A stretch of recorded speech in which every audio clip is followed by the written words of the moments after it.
आखिर क्यों तुमने इतनी बड़ी भूल की? क्या मैंने तुम्हें पाल कर कोई बड़ी गलती की है? तुम कैसे मेरी बरसों की मेहनत को मिट्टी में मिला सकती हो? महागुरु, मुझे एक और मौका दीजिए। मैं उस विजयंत को ढूंढकर फिर से आपके समक्ष लेकर आऊंगी और फिर हम मृत्युंजय मणि हासिल कर लेंगे। ठीक है, मैं तुम्हें एक और आखिरी मौका देता हूँ और इसके बावजूद भी तुम उस विजयंत से मृत्युंजय मणि का आधा हिस्सा हासिल नहीं कर पाई तो मैं तुम्हारा अस्तित्व मिटा दूंगा। महागुरु, मैं आपको इस बार निराश नहीं होने दूंगी। इस बार मैं एक ऐसा जाल बिछाऊंगी जिससे विजयंत कभी बाहर नहीं निकल पाएगा। मृत्युंजय मणि एक ऐसी शक्तिशाली मणि थी जिसके पीछे सालों से कई दैत्य पड़े हुए थे, मगर वो मणि सालों पहले अचानक कहाँ गायब हो गई किसी को नहीं पता था। पर कपटी महागुरु केशा अपनी मायावी शक्तियों से ये पता लगा चुके थे कि मृत्युंजय मणि का आधा हिस्सा विजयंत नाम के मामूली इंसान के अंदर था। महागुरु केशा ने मणि को हासिल करने असुरों की रानी इलाक्षी को तैयार किया, जो एक बार असफल होकर अब अपने पालतू जानवर के पास पहुंची। मेरे खूंखार नरभक्षी भेड़ियों, अब समय आ गया है कि जब तुम मेरे लिए तबाही मचाओ। जाओ और अपनी शक्ति से सूंघकर उस विजयंत को मेरे हवाले करो। आदेश पाकर दहाड़ते हुए नरभक्षी भेड़िए श्रापित वन में विजयंत को तलाशने लगे। वहीं विजयंत एक डायन वृषा की तलाश कर रहा था। वो डायन विजयंत के जन्म का रहस्य जानती थी। विजयंत, जिसे पैदा होते ही जिंदा नदी में बहा दिया गया था, वो जानना चाहता था कि उसकी माँ ने ऐसा क्यों किया और उसके साथ पैदा हुआ जुड़वा भाई बहन कहाँ थे। विजयंत अपने माता पिता के साए से दूर मंदार राज्य में पला था। मंदार राज्य के महाराज ने उसे दत्तक पुत्र माना था, जिस वजह से महाराज का पुत्र अम्बरीश उसे ईर्ष्या करता और भरी सभा में उसे नाजायज कहकर अपमानित करता। विजयंत अपमान को सह नहीं सका और वो एक दिन आधी रात में महाराज के कक्ष में घुसा ताकि वो महाराज से अपनी असली माँ से जुड़े सवाल पूछ सके। अरे पकड़ो इसे, इसने महाराज को विष दिया है। विजयंत ने देखा कि महाराज को किसी ने विष दे दिया था, जिसका इल्जाम अब उसके सर पर आ चुका था। सैनिक विजयंत को कातिल मानकर उसे पकड़ने के लिए दौड़े। विजयंत खिड़की से कूदकर महाराज की पत्नी कर्णिका के कमरे में घुस गया। तुमने महाराज को मार दिया विजयंत, तुम मेरे पति के कातिल हो। विजयंत ने तुरंत एक कांच का टुकड़ा उठाया और रानी को धमकाया। महारानी, चिल्लाने की कोशिश भी मत करना। मैं जानता हूँ आप कितनी शातिर हैं। आपने कभी मेरा भला नहीं चाहा, फिर क्यों आपने मुझे गोद लेकर मुझे जीवन दान दिया? हाँ, मैं किसी नाजायज औलाद को नहीं पालना चाहती थी। वो तो राजगुरु ने महाराज से कहा था कि वो तुम्हें पाले। हमें तुम्हारे जन्म से जुड़ी कोई बात नहीं पता है। बस मेरे पास वो कपड़ा है जिसमें तुम लिपटे हुए मिले थे। विजयंत ने फिर रानी कर्णिका से वो लाल कपड़ा लिया जिसमें एक सूखी हुई गर्भनाल लिपटी हुई थी। साथ ही कपड़े पर कई अजीब निशान भी बने हुए थे। ये तो एक गर्भनाल है, लेकिन इसमें ये दूसरी नाल किसकी? क्या मेरा कोई जुड़वा भाई बहन भी है? विजयंत को खोया देख शातिर कर्णिका ने खुद को छुड़ाया और चिल्लाई, सैनिकों, पकड़ लो इस गद्दार को, ये यहाँ मेरे कक्ष में है। विजयंत काफी मुसीबत का सामना करके महल से बच निकला, जिसमें विजयंत के दोस्त समीर ने उसकी मदद की। पूरे मंदार राज्य के सैनिक विजयंत के पीछे पड़े थे, जिन्होंने समीर को विजयंत की मदद करने के जुर्म में गिरफ्तार कर लिया। विजयंत, तू भाग यहाँ से। तुझे अपने मकसद को पूरा करना है, खुद को बेगुनाह साबित करना है।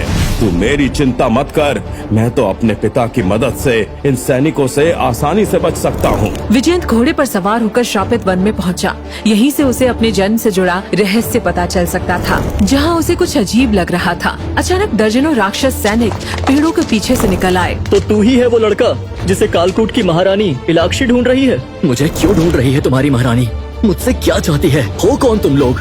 राक्षस बिना जवाब दिए लगातार उस पर हमला करने लगे। विजयंत सैकड़ों राक्षसों से लड़ता रहा, पर आखिर में वह उनसे जीत नहीं पा रहा था। तभी अचानक सभी राक्षस पीछे हो गए और एक काले कपड़े पहने औरत हंसते हुए विजयंत के सामने आई। मैंने तुझे बहुत ढूंढा विजयंत, लेकिन अब तू मेरे सामने है। डर मत, मैं तुझे मारूंगी नहीं बल्कि जिंदा रखूंगी, जब तक मृत्युंजय मणि की शक्ति मेरे हाथों में नहीं आ जाती। विजयंत की आंखें धीरे धीरे बंद होने लगी। तभी वहाँ हवाओं की दिशा बदल गई और श्रापित वन की खौफनाक डायन अचानक प्रकट हो गई। कालकूट की महारानी इलाक्षी यहाँ क्या कर रही है? ये श्रापित वन मेरा है, मेरा। श्रापित वन की डायन वृषा का, और जो भी यहाँ आता है वो मेरा शिकार बनता है। तू मामूली सी डायन मुझसे लड़ेगी?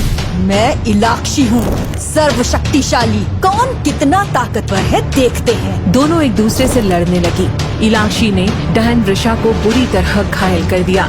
डायन ने घायल होकर भी अपनी शक्ति जुटाकर एक अग्नि रेखा बनाई। ये डायन की अग्नि रेखा है, जो इस रेखा को पार करेगा जलकर भस्म हो जाएगा। इलाक्षी ने दांत पीसते हुए अपने राक्षस सैनिकों को आगे बढ़ाया, लेकिन जैसे ही राक्षस का पैर रेखा को छुआ, वो चीखता हुआ जलकर राख हो गया। तूने छल किया है डायन, मैं भी एक दिन छल का बदला छल से लूंगी। वृषा ने मुस्कुराकर विजयंत को अपनी बाहों में उठा लिया और फिर वो जंगल की गहराई में गायब हो गई। इलाक्षी पीछे हाथ मलती रह गई। वहीं डायन विजयंत को अपनी गुफा में लेकर आई। जब विजयंत को होश आया तो उसने भयानक डायन का चेहरा देखकर भी शांति के साथ सवाल किया। तुमने मुझे बचाया।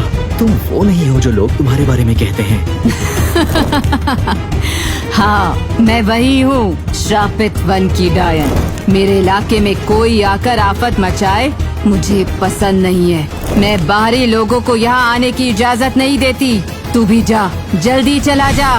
मगर वो लोग थे कौन? डायन ने जवाब नहीं दिया, बस एक नजर विजयंत को देखा और फिर वो गुफा से बाहर निकल गई, जैसे कोई छाया हवा में गायब हो जाए। डायन के जाने के बाद विजयंत को अंधेरी गुफा का माहौल बेचैन कर रहा था, लेकिन उसका शरीर इतना कमजोर था कि वो कुछ नहीं कर सकता था। कुछ देर में डायन वापस आई। उसके हाथ में एक शीशी थी। उसने शीशी को विजयंत के मुंह से लगा दिया। ये पी लो, ये तुझे ठीक कर देगा। विजयंत ने शीशी को अपने होठों से लगाया और हरे तरल को पी लिया। अगले ही पल उसका पेट जलने लगा।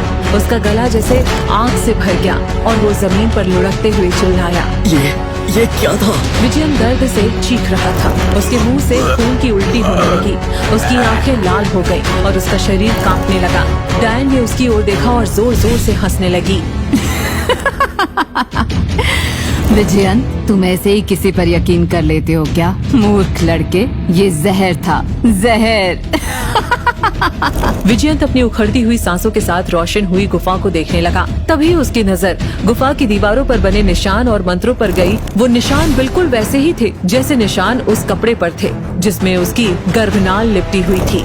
उन निशानों को पहचानते ही विजयंत बुरी तरह दंग रह गया। क्या विजयंत डायन के जहर से बच पाएगा? कौन है जो विजयंत को फंसा रहा है? क्या विजयंत अपनी बेगुनाही साबित कर पाएगा? क्या इलाक्षी अपने मकसद में कामयाब हो पाएगी? और क्या विजयंत अपने जुड़वा भाई बहन से कभी मिल पाएगा? जानने के लिए अभी डाउनलोड करें पॉकेट FM और सुनिए ये हैरत अंगेज कहानी मृत्युंजय द डिवाइन वेपन बिल्कुल फ्री। आज ही डाउनलोड करें।